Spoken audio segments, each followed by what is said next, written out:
Good morning student. आज हम अभिव्यक्ति और माध्यम में से डायरी लिखने की कला। डायरी लिखना एक कला होती है। आप सबके पास डायरी होती हैं, और जो डायरी लिखता है वह कला होती है। डायरी में हम मतलब दिन भर की जो काम रहते हैं वो भी लिख सकते हैं। इसके अलावा हम हिसाब किताब लिख सकते हैं, या हम जो हमें चीज़ अच्छी लगती है या कोई यात्रा का वृत्तांत लिख सकते हैं डायरी में।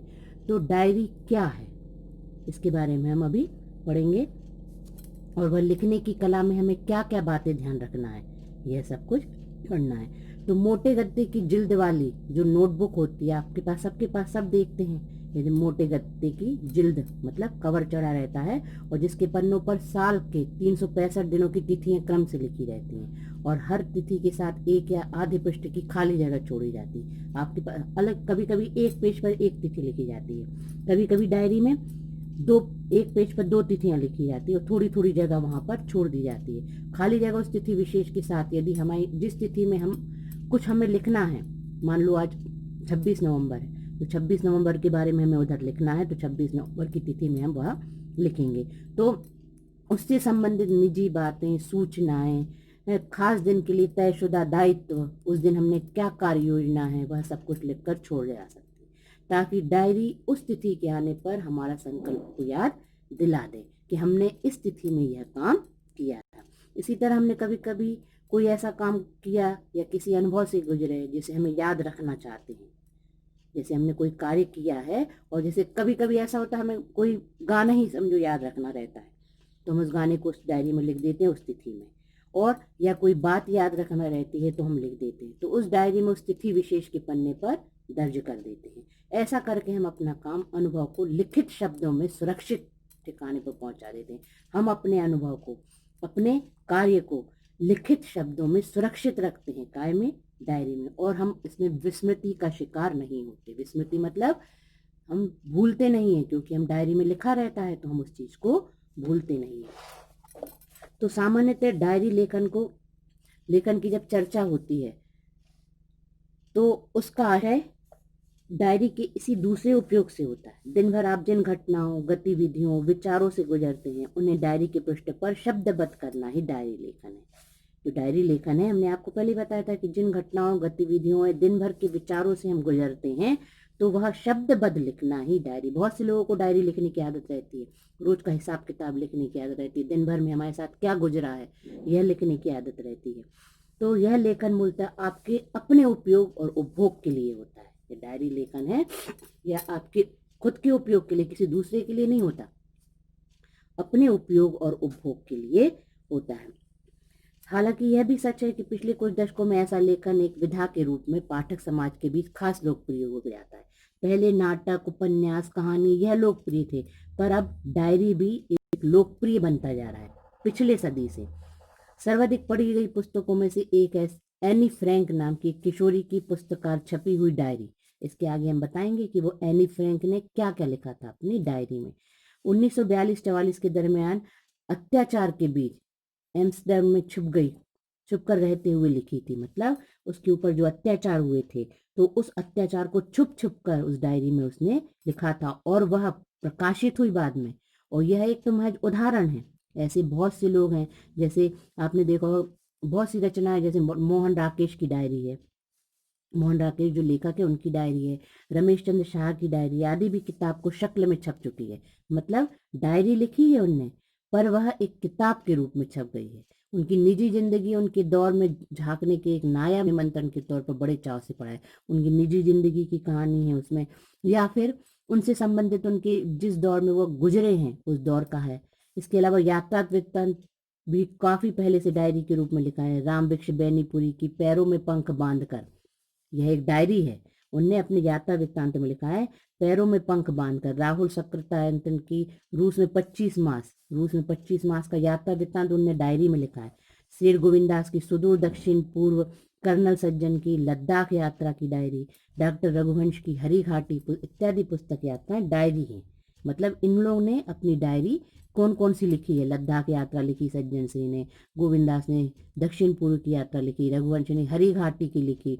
तो गजानन मुक्त माधव भुक्ति बोध ने एक साहित्यिक डायरी लिखकर साहित्यिक समाज से संबंधित उद्धोड़ बुन को यानी साहित्यिक डायरी लिखा है और उसमें अपने मन के जो उनके मन में जो विचार आए हैं उसके उद्धेड़ों को एक शैली के रूप में प्रकट किया है और एक विचार बिंदु तक किया है। और किसी यात्रा का वृत्तांत साहित्यिक जगत की चटपटी खबरें पढ़ने को मिल जाती है उस डायरी में। लेकिन इन सब बातों का मतलब यह नहीं कि डायरी सचमुच में कहानी, उपन्यास, कविता या नाटक की तरह पाठकों के लिए लिखी जाने वाली कुछ खास तरह की रचना है। पाठकों के लिए लिखी जाने वाली कहानी, उपन्यास, निबंध, कविताएं आप पढ़ते हैं हिंदी में, पर उन्हें बताया कि डायरी सचमुच में एक विधिगत नाम नहीं है। डायरी उस अर्थ में साहित्यिक विधा नहीं है, भले ही वह किसी और साहित्यिक विधा की कृति को अपना उधार दे दे। मतलब वह अपने उधार यानी डायरी लिखना, डायरी एक खुद में एक साहित्यिक विधा नहीं है। साहित्यिक विधा का है कहानी, उपन्यास, कविता, नाटक, पर साहित्यिक विधा डायरी नहीं है। डायरी लिखी जाती है पर साहित्यिक विधा को कृति के रूप में उधार में दे दी जाती है। क्या? डायरी। मसलन निबंध, कहानी, उपन्यास डायरी की शक्ल में लिखे जा सकते हैं, लेकिन वहां डायरी का सिर्फ रूप होगा। अंतर्वस्तु लिहाज में उसे डायरी नहीं कहा जा सकता। उपन्यास कहानी लिखे पर अपन उसको उपन्यास कहानी बोलेंगे, डायरी नहीं बोलेंगे। डायरी में लिखी जरूर जाएगी पर उसको उपन्यास कहानी बोलेंगे। तो फिर सचमुच डायरी क्या है? हम कह सकते हैं कि वह नितांत निजी स्तर पर घटित है, हमारे निजी जीवन में घटित घटना और तत्संबंधी बौद्धिक भावनात्मक क्रियाओं का लेखा जोखा, हिसाब किताब और यात्रा वृत्तांत या जो कुछ हमारे ऊपर गुजरा है वह कुछ लिखना ही डायरी है। इसके पहले हमने अभी एनी फ्रैंक बोला था। एनी फ्रैंक ने सबसे प्रसिद्ध थी, 1929-1945 जर्मनी में पैदा हुई थी। एक यहूदी लड़की थी। जर्मनी में जब नाजियों की सत्ता कायम हुई तो वहां यहूदियों पर अत्याचार हुए। यहूदी थी, यहूदी आप समझते हैं, ईसाई, ठीक है। तो यहूदियों पर जब अत्याचार हुए वहां पर तो वह परिवार समेत एम्स्टर्डम चली गई। नीदरलैंड में नाजियों का कब्जा हुआ और यहूदियों पर बहुत अत्याचार हुए। जुलाई 1942 में उसका परिवार एक दफ्तर के गुप्त कमरे में छिप गया था रहने के लिए, जहां 2 साल बिताने के बाद वह नाजियों की पकड़ में आ गए। एक दफ्तर में उनको छुप गए थे नाजियों से पकड़ने के डर से, पर 2 साल बाद पकड़ में आ गए। उन्हें यातना कैंप में पहुंचा दिया गया। यातना मतलब जहां उनको बहुत दंड दिए जाते थे। वहां फरवरी मार्च 1945 में एनी की मृत्यु हो गई। जो एनी थी उसकी मृत्यु हो गई। यही नहीं, उसके पिता को छोड़कर परिवार का कोई प्राणी जीवित नहीं बचा। मतलब 2 साल तक वो दफ्तर में रहे वो लोग, तो दफ्तर में रहते हुए ही उसने डायरी लिखी थी उनकी, उसके ऊपर क्या क्या अत्याचार हो रहे हैं यहूदियों के ऊपर, तो वह नाजियों द्वारा, तो उसने वहां पर डायरी लिखी थी। और 1945 फरवरी मार्च में उसकी मृत्यु हो गई। उसके पिता सिर्फ जीवित बचे थे, बाकी सब लोग उनके परिवार के मर गए थे। द्वितीय महायुद्ध समाप्त होने पर उसके पिता वापस फिर से वहीं पहुंच गए। वहां उन्होंने एनी की डायरी की तलाश की। एनी की स्टैंडर्ड फिर पहुंच गए वो, तो जहां पर उनको रखा गया था एनी की डायरी की तलाश की। सहयोग में सफल रहे। ये डायरी एनी को उसके 13वें जन्मदिन पर मिली थी। जो डायरी है गिफ्ट में किसी ने उसको 13वें जन्मदिन पर दी थी। जून 1942 से 1944 तक वह अपने खास बात और नाजी आतंक के अनुभव को लिखती रही उसमें, और उसके ही उन्होंने प्रकाशित करने वाली की दौड़ धूप शुरू की। उनके पिताजी ने ये डायरी प्रकाशित करने के लिए दौड़ धूप शुरू की। 2 साल उसने क्या क्या बातें उसके ऊपर गुजरी है, उनके परिवार के ऊपर गुजरी है, आतंकियों ने किस प्रकार उसका उन लोगों को परेशान किया, यह सब कुछ उसमें लिखा गया। और फिर 1947 में मूलतः डच में लिखी गई यह डायरी अंग्रेजी में the diary of a young girl के नाम से प्रकाशित हुई। किस में? डच में, डच शब्द में लिखी गई थी और यह अंग्रेजी में फिर बाद में प्रकाशित हुई। इसका नाम क्या था? The diary of a young girl. ठीक है। यह 20वीं सदी की सर्वाधिक पढ़ी गई पुस्तकों में से एक है। यह एक पुस्तक उस डायरी में उसने लिखा था और वह डायरी एक पुस्तक के रूप में प्रकाशित की गई। किस पुस्तक के रूप में प्रकाशित? The diary of a young girl.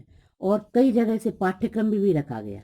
इसका जो एनी का जो डायरी थी वह पाठ्यक्रम में ही रखी गई। इलिया हिंडबर्ग ने एक वाक्य में इस पुस्तक की सबसे बड़ी विशेषता को रेखांकित किया। यह 60 लाख लोगों की तरफ से बोलने वाली एक आवाज है।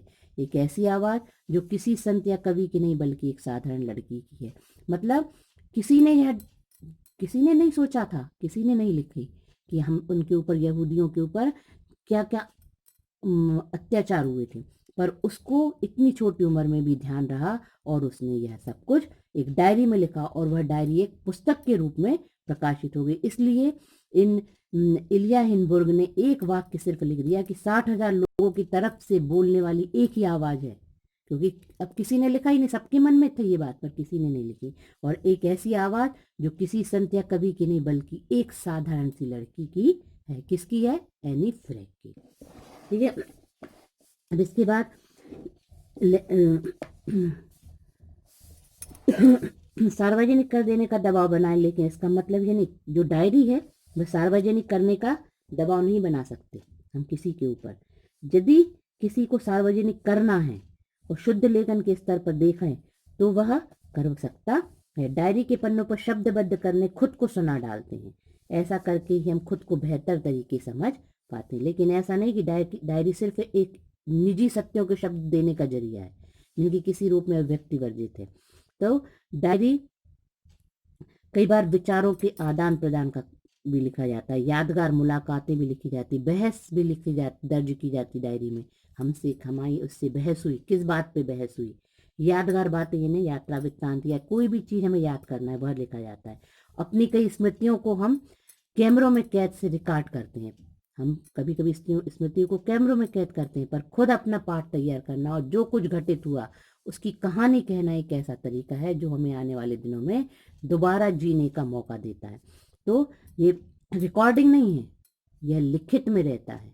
तो बहस हो, यादगार बातें हो, निजी जीवन की कोई कहानी हो, यात्राओं के दौरान डायरी लिखना तो बहुत ही उपयोगी साबित होता है, क्योंकि यात्रा में डायरी लिखना बहुत उपयोगी होता है। एक लंबे सफर का वृत्तांत अगर आप सफर से लौट कर लिखना चाहे तो शायद पूरा अनुभव का 2/3 हिस्सा ही बचा कर शब्दों में उतर पाएगा, क्योंकि हम यात्रा करने जाते हैं तो हमें सब कुछ याद रहता है। और डायरी लिखी है तो अपने तजुर्बे को लगभग मुकम्मल तौर पर दोहरा पाना भी संभव होगा। डायरी लिखना अपने साथ एक अच्छी दोस्ती कायम करने का बेहतरीन जरिया है। जो डायरी लिखते हैं वह बोर कभी नहीं होते, उनको एक दोस्त समझते हैं डायरी लिखना। अगर आप भी खुद अपने साथ अच्छी दोस्ती गांठना चाहते हो तो इन खास बातों को ध्यान में रखें। डायरी या तो किसी नोटबुक में या पुराने साल की डायरी में लिखी जानी चाहिए। ठीक है। जो बातों को ध्यान रखना, मतलब डायरी लिखते समय डायरी लिखने की कला कैसी होनी चाहिए। पुराने साल की डायरी में पहले की पड़ी हुई तिथियों को जगह अपने हाथ से तिथियां डालने। ऐसा नहीं कि नई डायरी हो, पुरानी डायरियों में भी आप तिथियां बदल के कर सकते हैं। यह सुझाव इसलिए दिया जा रहा है कि आप कहीं मौजूदा साल की डायरी में तिथियों के अनुसार बनी हुई सीमित स्थान से अपने बंधा महसूस तो नहीं कर सकते। यदि हमको डायरी में बहुत सारा वर्क लिखना है, बहुत सारी यादें लिखना है और उसकी जगह सीमित है, तो हम उस डेट को काट के आगे डेट बदल सकते हैं।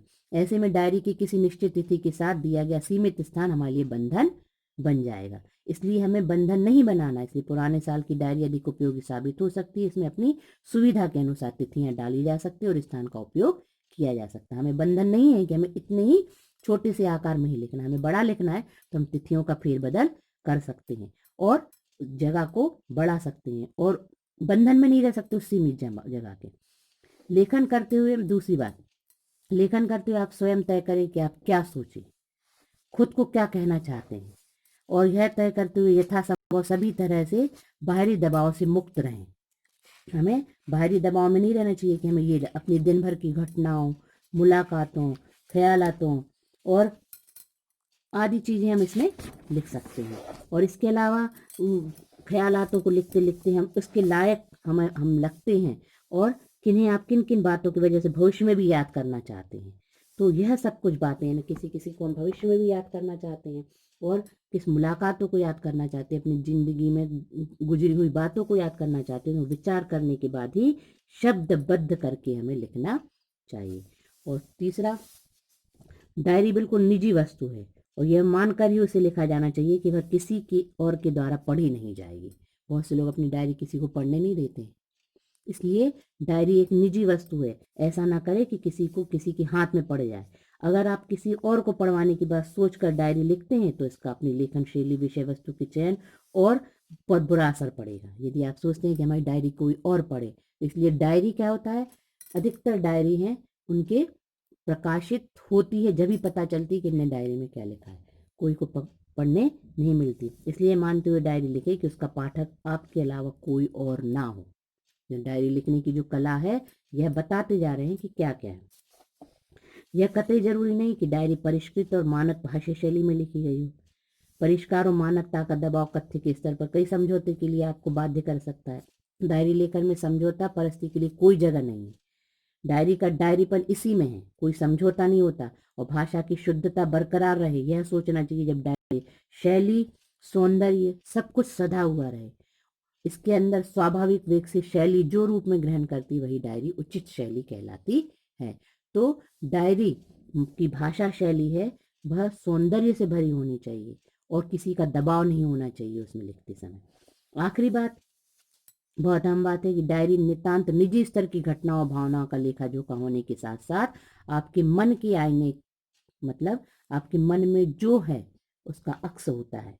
मतलब निजी स्तर की घटनाएं रहती हैं, भावनाएं तो रहती हैं, इसके अलावा अपने मन के अंदर जो हमारे मन में चल रहा है उसका अक्स भी होती हैं। आप अपने जिन अनुभव को वहां दर्ज करते हैं उनमें आपकी नज़र से देखा परखा गया इतिहास किसी न किसी मात्रा में मौजूद रहता है। डायरी लिखते हुए अगर आप यह बात हमारे जेहन में रहे तो आप काम के महत्व को लेकर हम अधिक आश्वस्त हो सकते हैं। तो आइए इन बातों को मद्देनजर रखते हुए रोज के कामों के बीच थोड़ा सा समय डायरी लिखने के लिए, यानी खुद को अपना हाल चाल बताने के लिए, सुरक्षित रखने के लिए, हमारे साथ क्या बीता है भविष्य में याद रखने के लिए, तो यह सब कुछ डायरी लिखने की कला हमें याद रहनी चाहिए। और जो डायरी है वह निजी होनी चाहिए, किसी के हाथ में नहीं जानी चाहिए। तो आपको समझ में आ गया होगा कि डायरी लिखने की कला और डायरी सबसे पहले किसने लिखी थी, यह सब कुछ आपको समझ में आ गया होगा। Thank you.